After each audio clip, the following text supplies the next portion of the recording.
Welcome back to RAP4, Omar Mesa here. This is a comprehensive video about the 468. Alright, let's get started. 468, you'll get it basically, it's a customizable platform, so you'll get it in any number of ways as far as what an upper receiver is and your lower receiver. But I'm going to give you pretty much the most standard setup. This one will differ from the most standard because it's using a rifle length polymer handguard. But other than that, this is pretty much the run-of-the-mill 468 how you get it. It has our RAP4 pistol grip, internal airline, so pretty standard. You'll get this in a box basically side by side. You'll have the upper receiver on one side and the lower receiver in the other. This comes primarily in two different configurations. You either have the air in the stock or you have a remote line through the stock. So you'll either get it with this or you get it with this. Now it's a matter of preference, which one is better. There's no right or wrong in this situation. However, this tank right here will yield you about 140 shots, and if you have a remote line, will yield you whatever your tank you have on your back or you're carrying, which is a whole bunch more shots. Okay, but we're going to look at this one because this is the preferred method and basically the way the 468 was designed to be used. So let's start with that. Okay, when you first get your 468, you're going to get it like this. This is probably going to be taped down. Why? Because this is the bolt carrier pin that can get lost. Now, we get started on this. First thing you want to do is cock this back before you take this off, because if you don't, the striker can misalign. So let's go ahead and see that. So you can do this by hand, cock it back. It's in the cocked position now. Obviously, use good, firearm practices. Keep your finger off the trigger till you're ready to shoot. This applies with paintball guns and pretty much anything that has a trigger. So at this point, we're going to start disassembling it because you just got this and you need to get some air into your system. And you want to be familiarized with the 468, not just get started and air it up and shooting. If you do, it'll probably come assembled like this. All you want to do is take this to basically your dive shop or whoever is your paintball field. They connect this, they fill this up to 3000 psi, and you're ready to go. Now, it is good practice to be familiarized with what your system is so you know its idiosyncrasies. Let's start taking it apart. What you want to do is remove the buttstock, okay? Our RAP4 buttstocks, you only press this down and this slides down on the way. The proper way, or other manufacturers, what they do, they bring this down and then you have to pull this down to remove it. I'm going to show you with this buttstock right here. See how this comes out? But it has a stop. In order to take it out, you have to pull that out to a certain point and there we go. Okay, that's the proper way of doing it.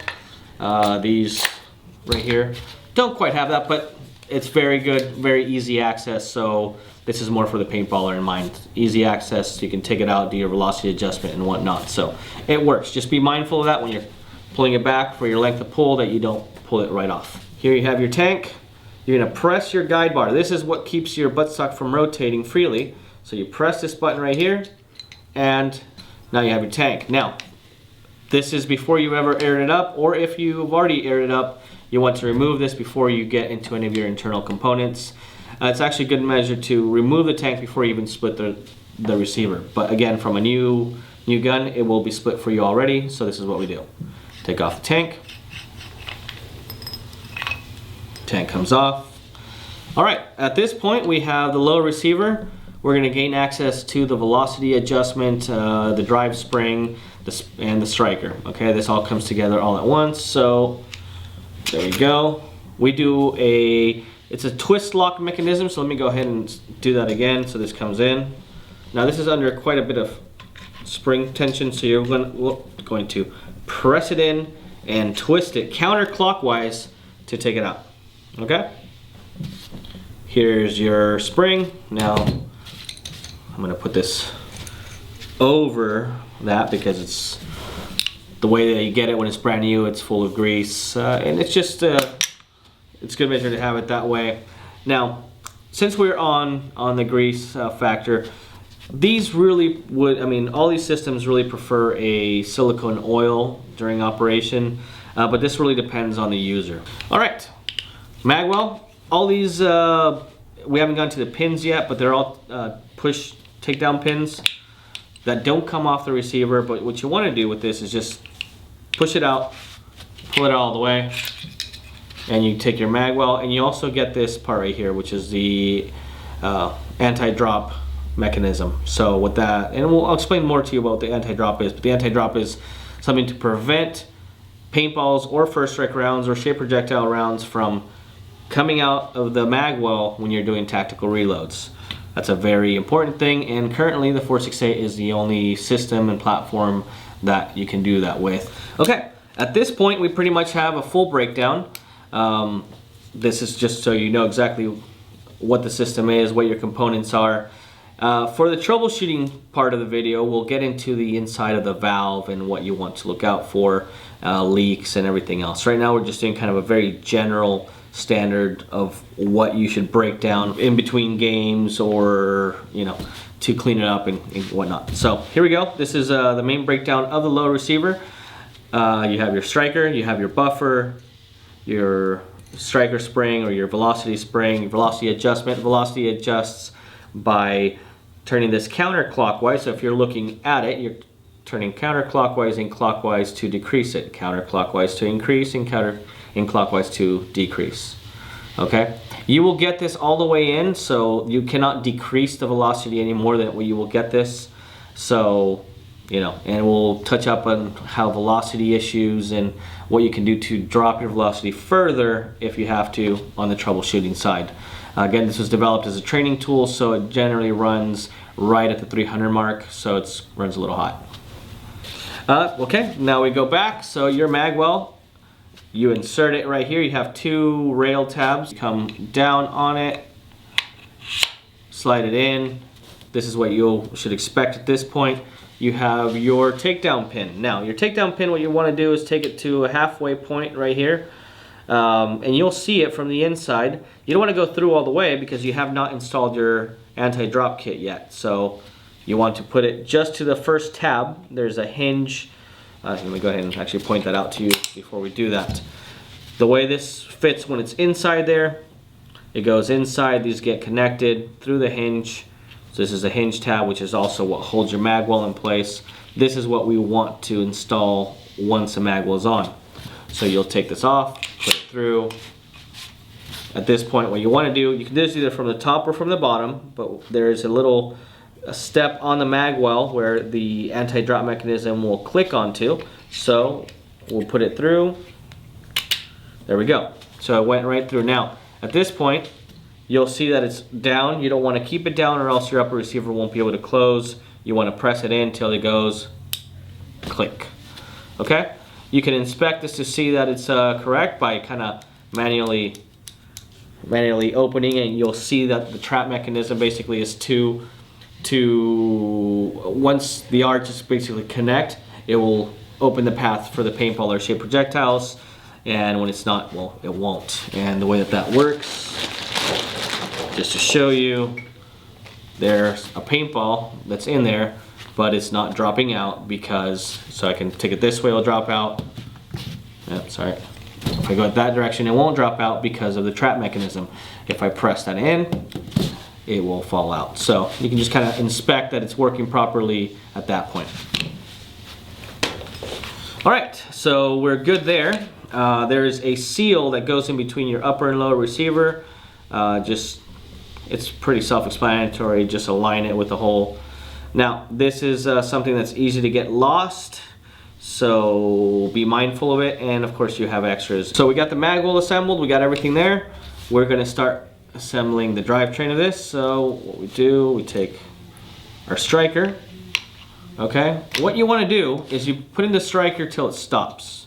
And then basically you can do this with your finger, so no air source attached. You take your safety down, you want to press it in, and you shoot it. Basically you pull the trigger as you're inserting the striker to get past the sear. Okay, then it's there. You will see the space for the bolt carrier pin.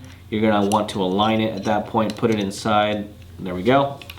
That's kind of how that will operate right there. Now, to make this a lot easier for you, this is a good point. Again, without air, use your trigger, push this forward, push the bolt carrier pin forward to release the striker from the sear.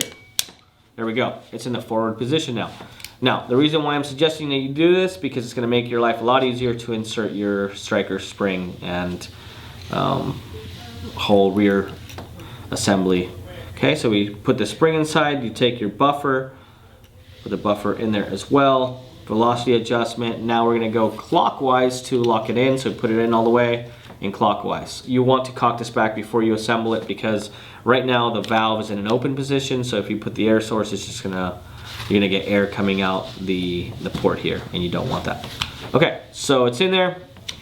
Okay, it goes in clockwise, take it, cock it back. Now it's in a cock position. You want to just kind of leave it alone at that point. Once again, my seal between the upper and lower is, there we go. Okay, there we go. Now, a little trick to these pins right here, sometimes they're a little sticky, so it has a little detent inside that acts like a deadbolt. You have to get past that deadbolt so the takedown pin opens. So there's multiple ways of doing it. I like to get basically the tip of my knuckle and just kind of give it a smack like that, and that's good enough. When you have the upper receiver, you want to kind of do a twisting motion, which I'll show you shortly how that works, but you want to get that out there. All right, at this point, the proper way, again, if you want to do this without air having anything to do with it, you're gonna take your upper receiver, you take the hinge, front hinge point, and kind of align the holes. There we go. Now this has been aligned, and that's your positioning right there. Okay. At this point, this is a very critical part in how you use the 468, and basically what you need to know. You always want to make sure that your bolt carrier is aligned.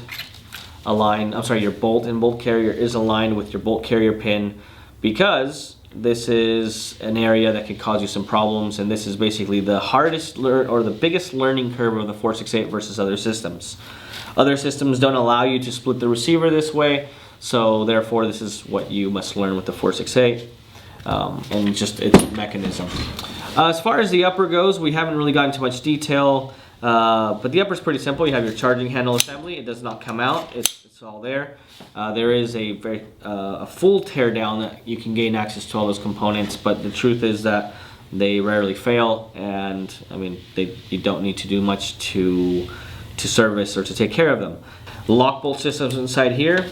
Lock bolt's kind of an interesting widget there, because what it is, it's a set of mechanical eyes. I'm going to show you kind of how that operates. Here, I'm going to take this down again. So I'm taking the bolt carrier pin, I took off my lower receiver, and I'm putting it right here so I can cycle the bolt.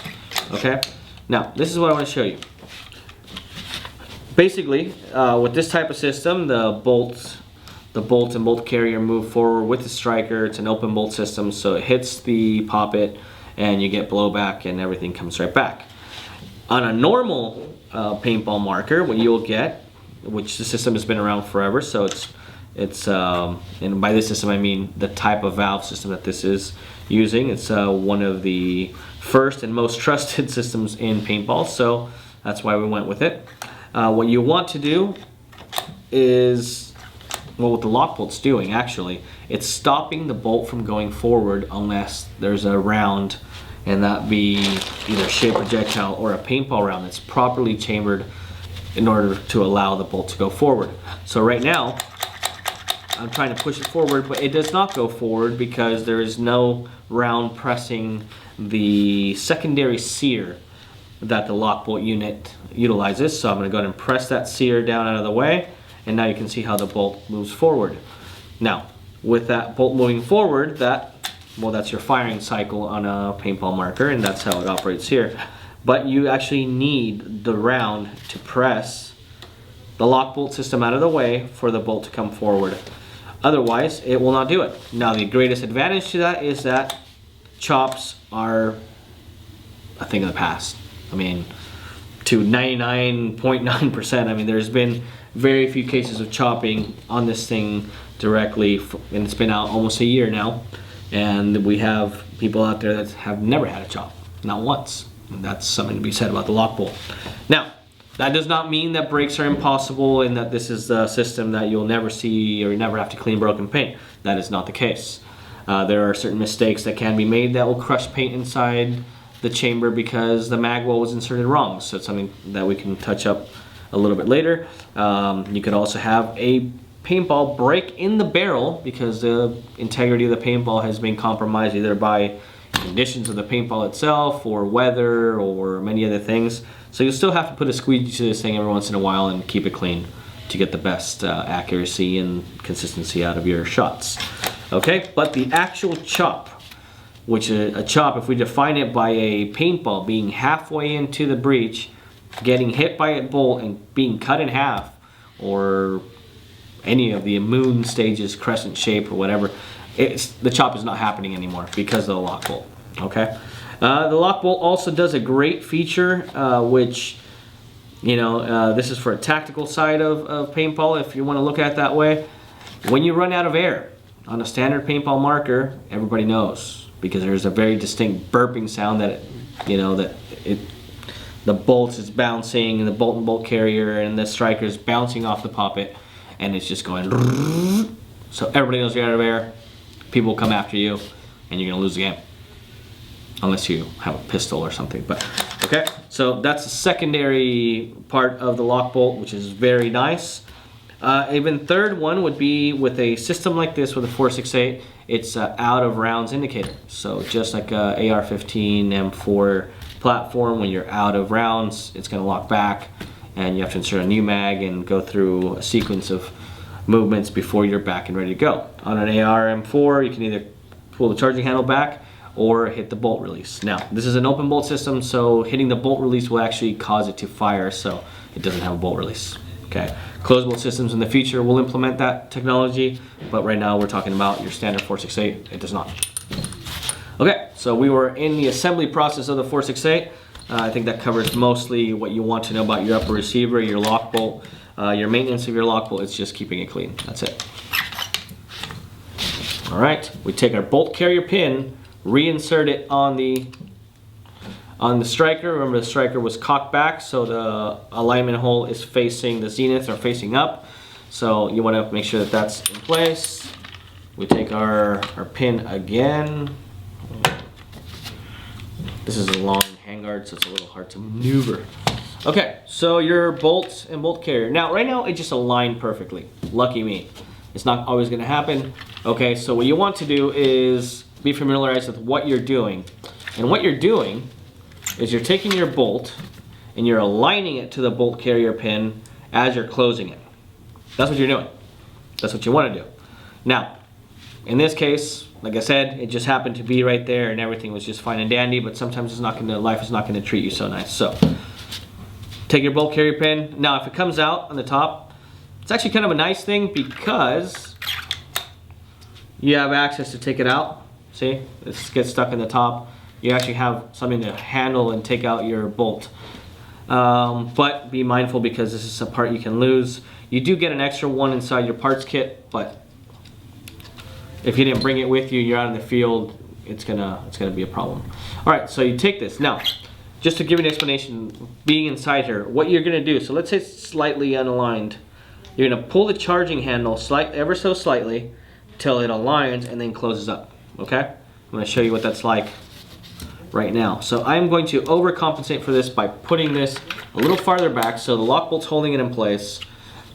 Now, when I said that you get lucky and it aligns properly, most of them align properly for the most part, but you still want to know how to overcome that just in case you don't.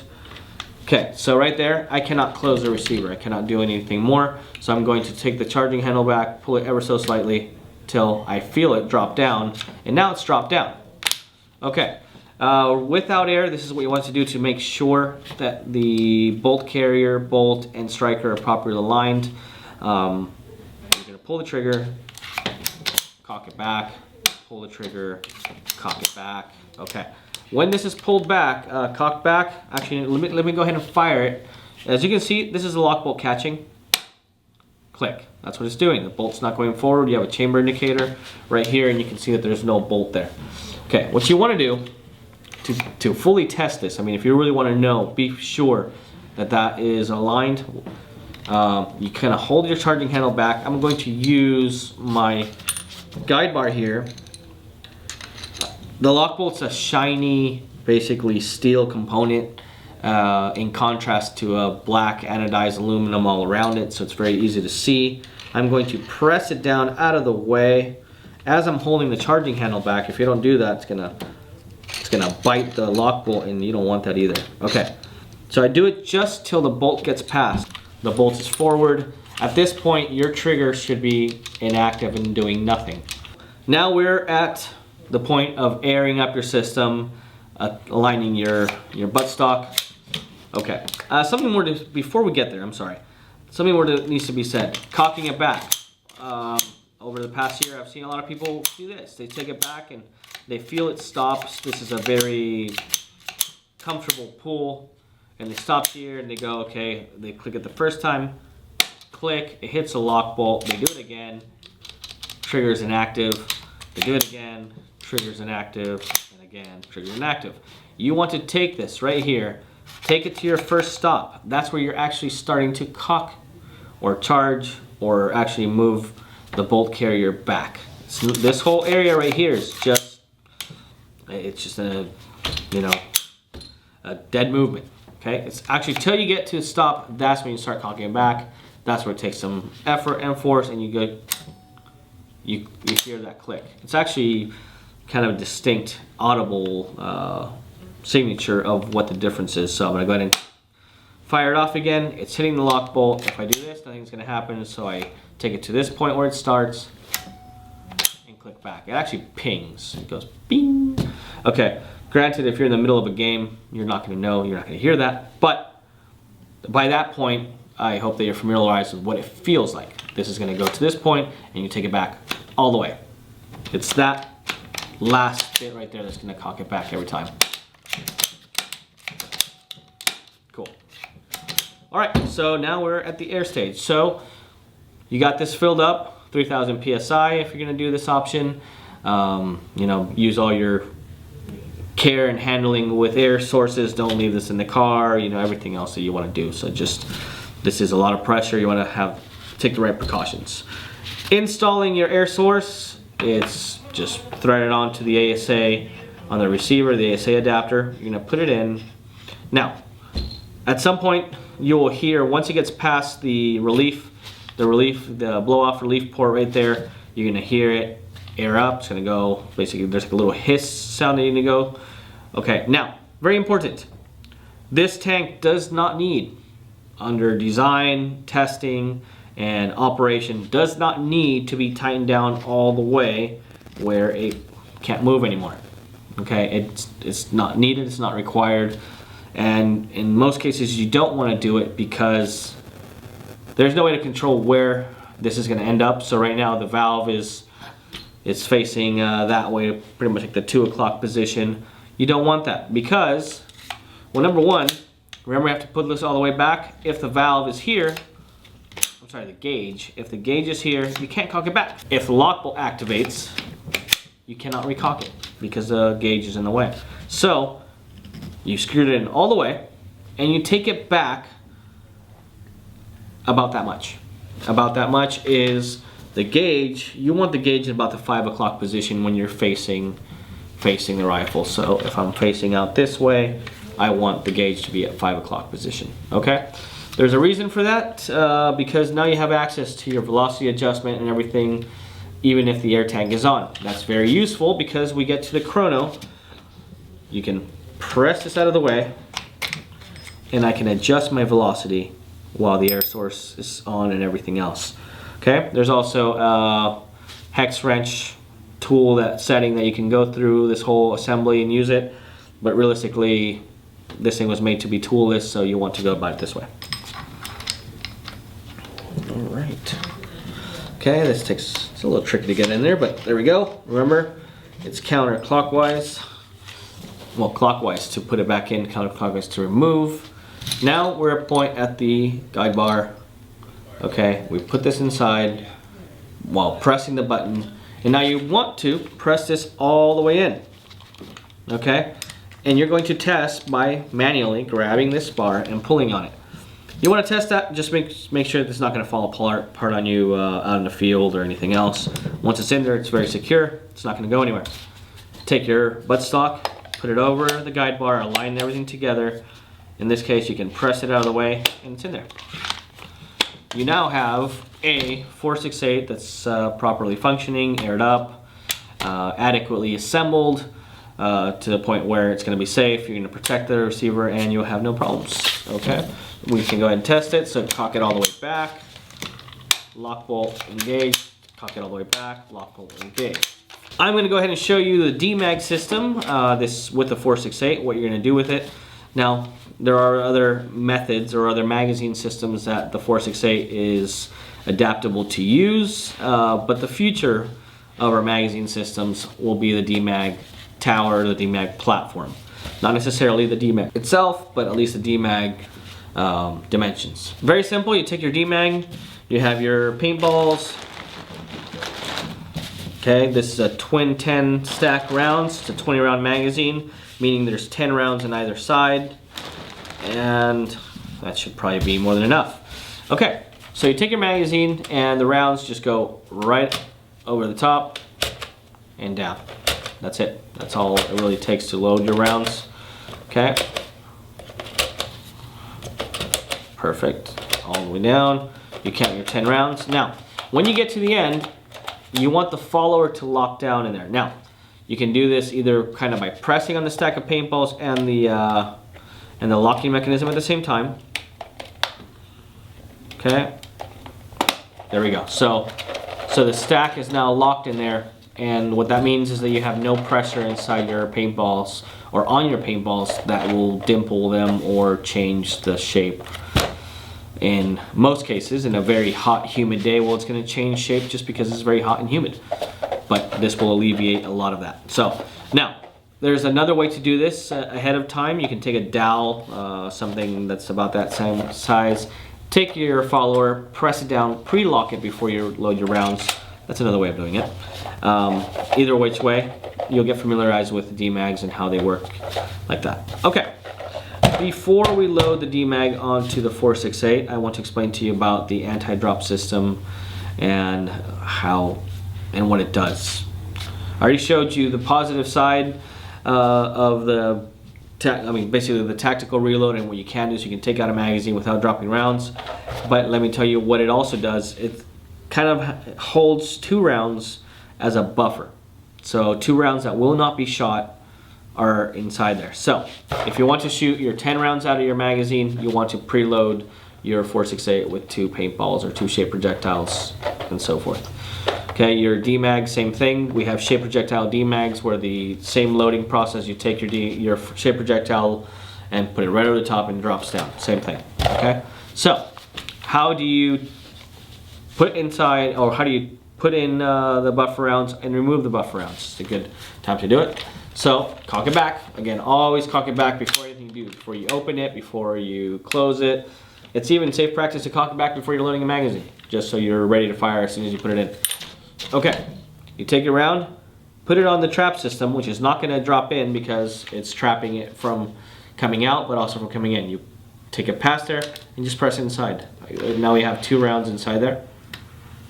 Okay, so you have these 2 rounds. So now you'll fire a full 10 rounds out of your magazine, or if it's a 20 round magazine, you'll fire a full 20 rounds, and so on and so on. Okay, but you don't need to worry. Those 2 rounds will not fire because the lock bolt is not being activated. Okay, or deactivated technically. Okay. All right. So what you want to do is you kind of put it inside right there. There's 2 ways to go about this. Number 1, you can kind of put it in there and just kind of, as you're inserting, kind of rotate back towards you. There we go. And that's in there. Okay? You will be able to know because your mag catch will be flush with the mag well, and you'll see that the mag's in there, is secure. And that didn't really take that much effort at all. Okay? Another way to do it, so release your magazine. Okay, another way to do it, I'm going to press that in just so you kind of have what it will look like when you're starting. Another way to do that in there, just kind of, as you're doing this, take your mag to the side and give it a tap down at the bottom. It will also get inside there. So we're going to take the loaded side and hit it inside. Okay, now we have rounds in the magazine and rounds inside the marker. Because of the trap system, the anti-drop system, you can do tactical reloads. So what does that mean? You take bang, bang, bang, you take your multiple shots, drop out your mag, you can kind of check that you still have rounds in there, or perhaps you're about to, you know, go into a sticky situation where you already fired off most of your rounds. You take out your mag anyway and reinsert with a new one, but without dropping rounds. All right, so that's basically how it'll operate. That's what you want to do with the magazine and how that will fire. Ultimately, you can do, again, get familiarized with that. Doing tactical reloads is really what this platform was designed to be able to do, to train with it. To train with it as you would train to fight. You know, so you train as you fight. That's what this whole thing was designed to do. Is that's its design intent. Okay, so and again, this all these features we're implementing in our future designs of magazines and everything. So it's really gonna take you quite a bit further there into the future. All right. So once again, removing these rounds. So let's say you're in a safe area, you put your barrel sock on and whatnot. You press it in there. Now, I want to mention something. 3 rounds came out. Why? Because we ejected the magazine in an in-between stage. So if you do a tactical reload, the trap system is designed to hold 3 during an in-between. So if you have a partially empty mag, you take it out, you're gonna end up having 3 in there. If you fire all the rounds in the magazine, you will only be left over with 2. Okay? That's pretty much it with your standard operation of the 468. Make sure that the tank and gauge are here, basically away from the charging handle. Again, if you're looking out this way, you want it to be, well, that would actually turn into the 7 o'clock position, but if you're looking this way, it's a 5 o'clock. But just let me go ahead and show you. It's going to be right next to the buttstock guide bar. Okay? That's the best place for it. Now, there is another option that some of you may prefer, and I would recommend it. This is the standard 3000 PSI Ninja regulator, which is a very nice regulator. But there's also the Ninja Pro regulator, which incorporates a couple things that are very, very nice, which is number one, the gauge has a much smaller gauge, about half the size of this. So now you can align it anywhere you want and cock it back and it's not going to interfere. So that's a very nifty feature. It's also adjustable, so you can adjust different pressures if you ever wanted to do like a tuning to your system, because this is a highly tunable platform. You can change everything from the valve, how much spring tension it uses. I mean, it's a highly adaptable system. So, but in this case, we're talking about kind of your standard 468, so we'll leave it off right there for that part. Okay. Troubleshooting. So let's go ahead and start the troubleshooting section. You know, what can go wrong? And well, let's start right now with a failure to recock. Okay, that's probably the number one failure point that you're going to have, if any. But that's because of the system, that's what you're going to get. That's what you will end up having. So there we go. You fire, it will go bang, but it won't recock. Okay, if the problem is really bad, meaning your blowback mechanism is working very inefficiently, you will hear that telltale out of air burping. But that actually doesn't happen very often because of the lock bolt, once again. If the gun is cycling within pretty 70% of its capacity, it will cock back enough for the lock bolt to grab it, but it won't cock back enough for you to take the following shot. Okay, that's also something else you can kind of verify. So if you're running out of air, normally during your cycle, so let's say you're about 150 shots, 140 I mentioned earlier, you'll take one shot, it'll fire, but it won't recock. You cock it again, it'll fire, but it won't recock. Fire it again. It's usually a sign that you're out of air. Okay, so it won't do the burping sound, but it means that you're out of air. You can check your gauge and you'll see that you don't have enough air pressure to go through the firing sequence. Okay? All right, so that's your first step. Make sure you have air.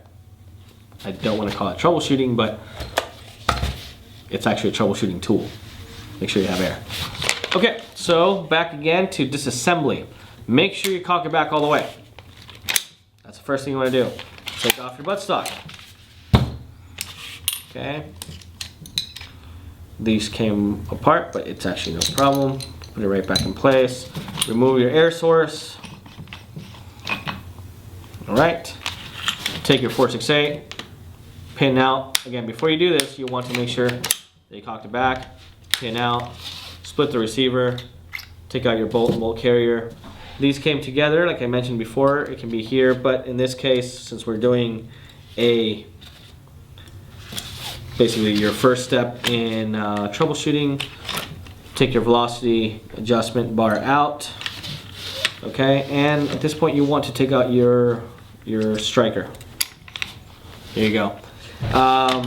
Pretty much what will be affected if your marker is not firing properly, meaning it has a failure to cycle, it will be this one O-ring right here. I'm going to point to it with the bolt itself. This one O-ring. This is what makes this thing cycle back and recock. That's it. Check this. Check if it's broken, if it's worn out, if anything. That's the one you have to look out for, and that's what you'll be changing. Okay, that's pretty much it on that one. That will solve most of the issues when you have a failure to recock. Okay.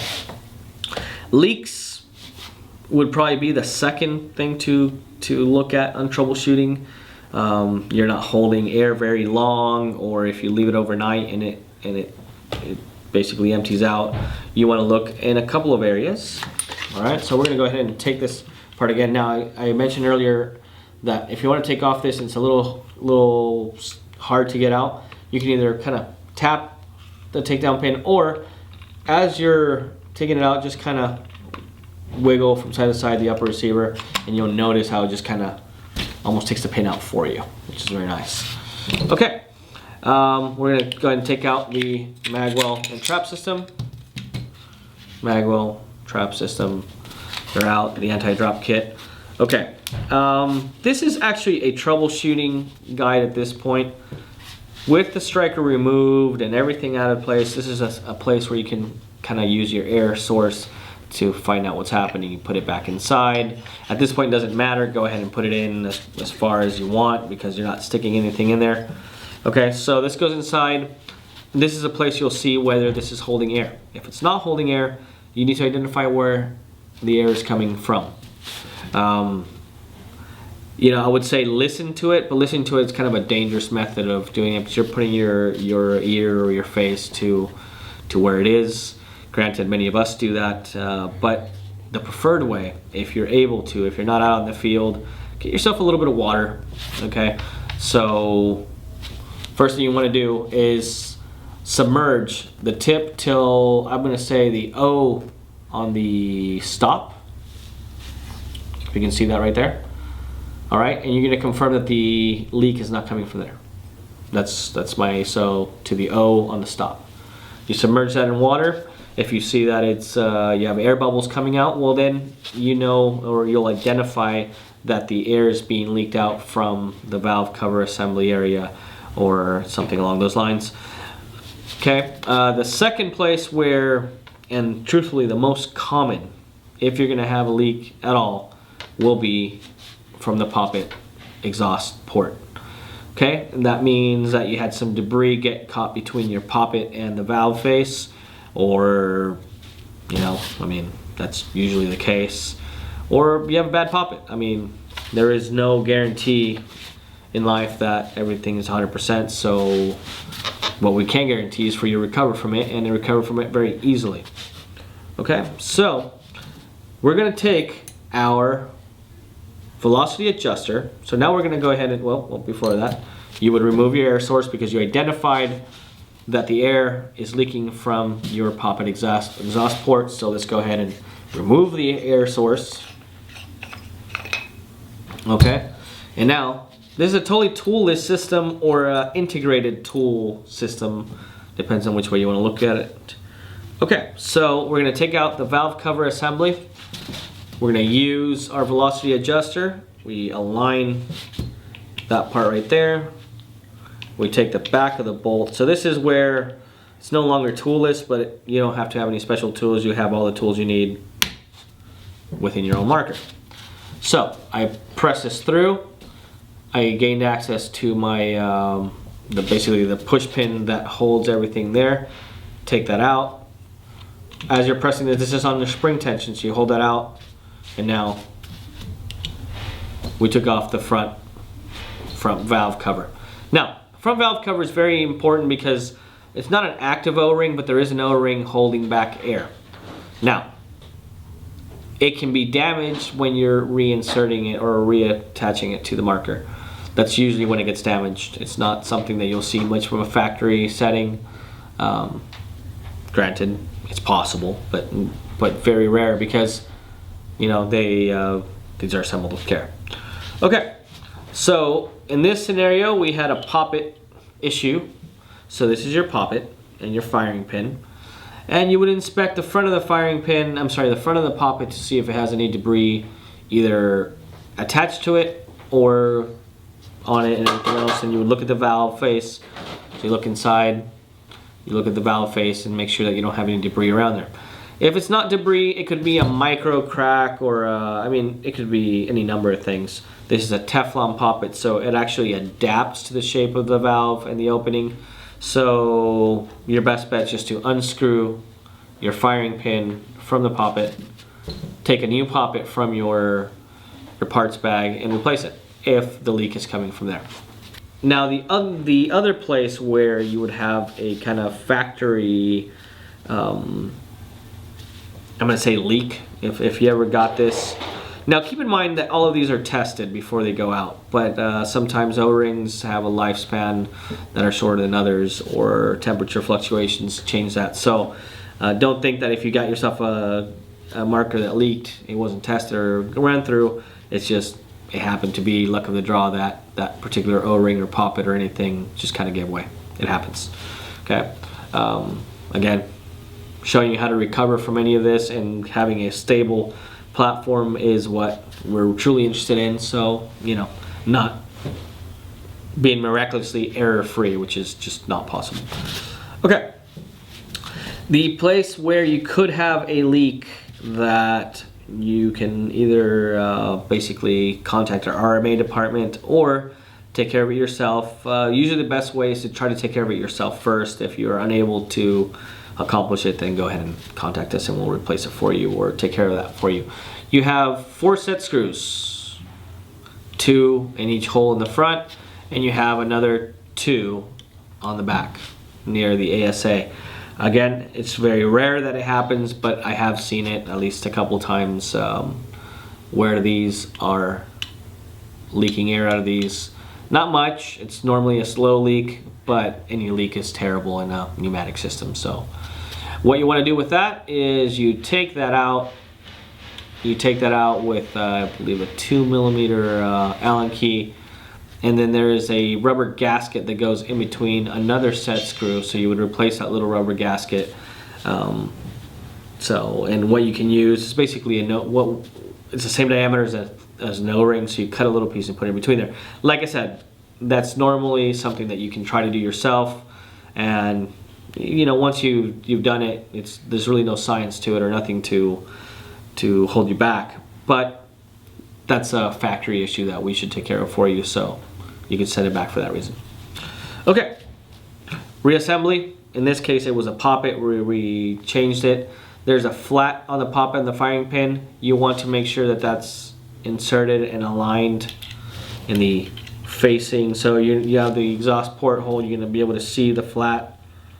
Make sure you put that in there correctly, or else that may cause you to dump out all your air because the flat is not in the correct place and the firing pin is going to get seized in the forward position or in the fired position, and well, that will just empty out all your air. So make sure you don't do that.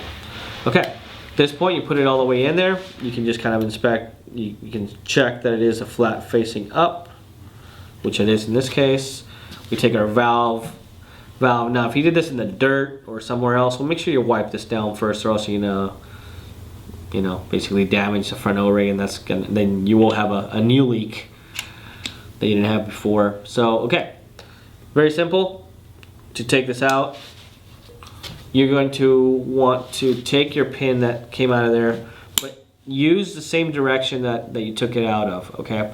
Now there's a knurling on one of the sides of the pin and not on the other, so I suggest that you take it out opposite from the knurling. So the knurling comes out first, you don't put it any deeper into the marker, okay? And that just gets pressed till it's flush all the way through, and at this point you take your air source, reattach it, it'll hiss, it'll do its thing, and you check out. By this point you'll have no more leak.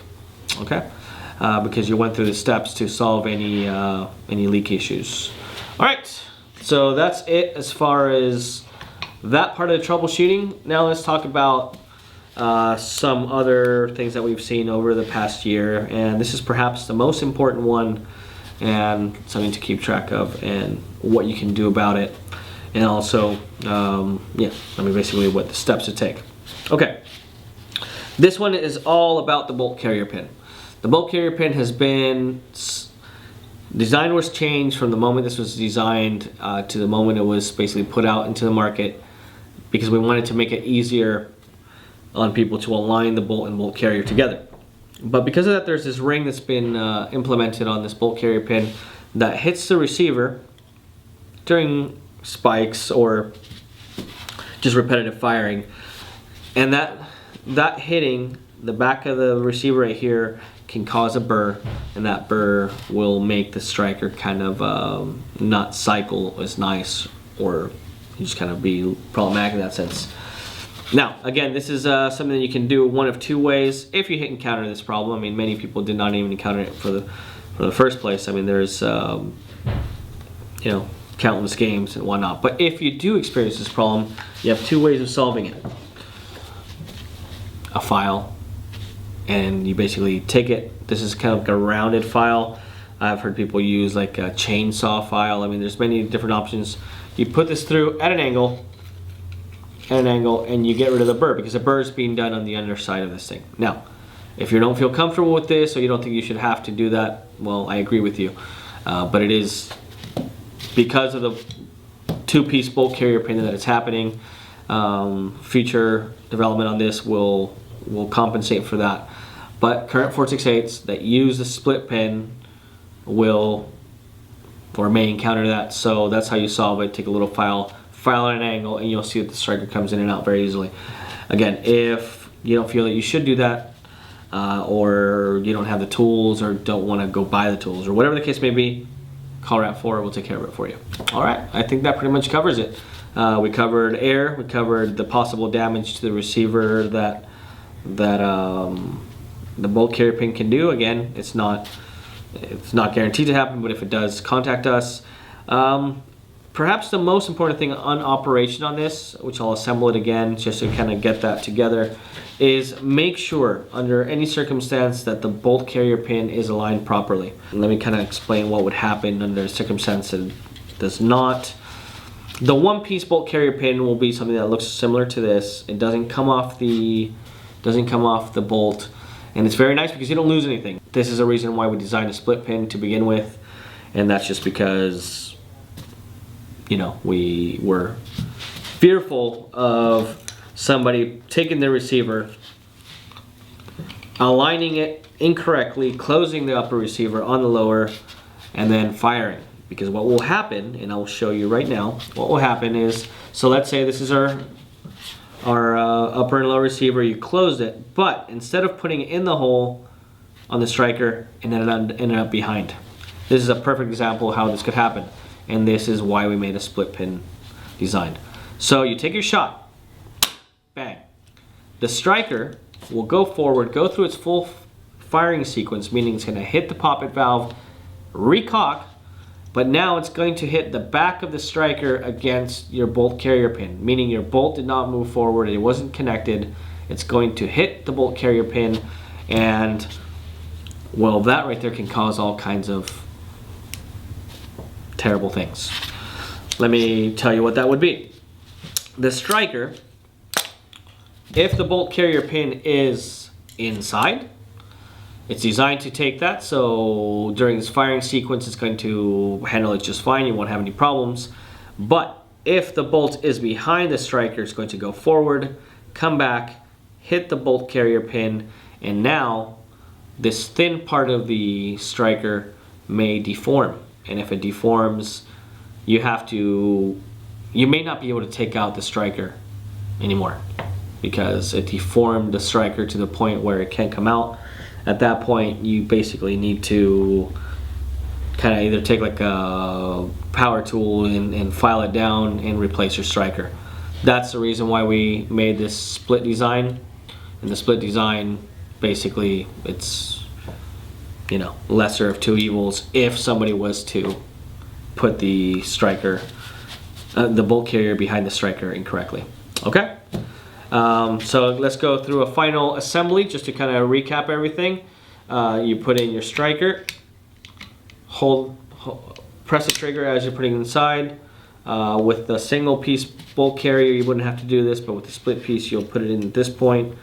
This is the one advantage that you have here. You can kind of press it forward to make your valve assembly, your striker assembly insert easier. Clockwise to put it back in, recock it, take your mag well back, you put it through the center, make sure your trap system, your anti-drop trap system is behind the spring here. We already covered that earlier, of course. Align everything together, that goes through. Okay, put your upper receiver on. Right, put your bolt inside. Your gasket that goes in between the two. You want to make sure that as you're closing it, you're properly aligned, as I mentioned before. There we go. Test to make sure that you assemble that properly. Take your air source. Okay, so you back it up till your guide bar and everything aligns properly. We covered this earlier, but just as a recap, take your buttstock over. Again, this is kind of like a more paintball friendly version, so you can take it out very easily. Align all that. It is 6-position buttstock, and now you have your 468. It's ready to fire once again, and that's pretty much it. Again, thank you very much. This has been a pretty comprehensive video about the 468. The 468, however, is a very adaptable system, so there is many more facets to it. So this is basically 468 101.